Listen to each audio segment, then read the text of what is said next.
माझ्या समोर आता एक छानसं एक कपल बसले, रुचिता आणि प्रमोद ठाकरे.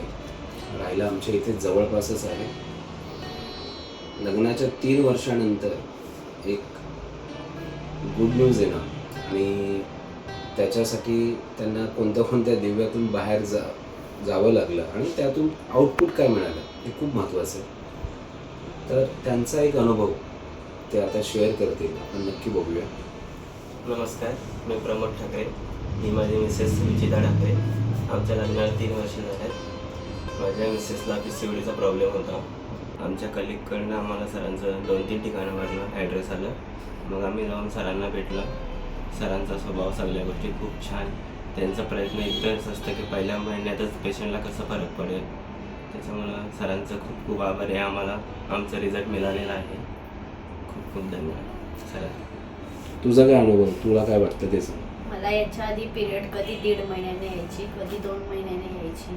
पण मी जेव्हा सरांकडे, याच्या आधी पण मी खूप ठिकाणी डॉक्टरकडे गेली, पण तिथे गेली, टॅबलेट्स दिल्या की पिरियड 3 महिने रेग्युलर यायची आणि त्याच्यानंतर रिटर्न परत आहे तेच, म्हणजे स्ट्रगल परत तसंच व्हायचं की परत 2-1.5 महिन्याने, 2 महिन्याने. एकदा तर 3 महिने नव्हते आले. तेव्हा तर आम्हाला असं वाटलेलं की कन्सिव्ह झालं की काय, पण कन्सिव्ह नव्हतंच झालं.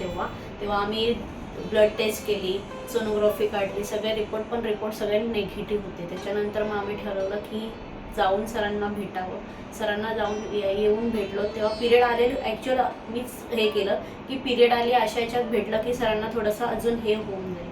मग त्याच्यानंतर मला 1च महिन्यानंतर मला त्याची हे रिझल्ट दिसलं. त्याच्यानंतर रेग्युलर म्हणजे माझी समजा 1 तारीख असेल तर 1 तारखेलाच यायची, कधी 1 दिवस आधीसुद्धा यायची. म्हणजे तेव्हा लेट झालीच नाही. सरांकडे जॉईनिंग झाली त्याच्यानंतर लेट झालीच नाही आणि मला 4 महिन्यात रिझल्ट मिळाला सरांकडून.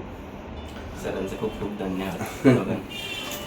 कॉंग्रॅच्युलेशन दोघांचंही. आणि येणाऱ्या काळामध्ये छानसं गुड न्यूज तुम्ही घेऊन येणारच आहात. त्यासाठी पण तुमचं पुनश्च अभिनंदन आणि नवीन वर्षाच्याही तुम्हाला खूप साऱ्या शुभेच्छा.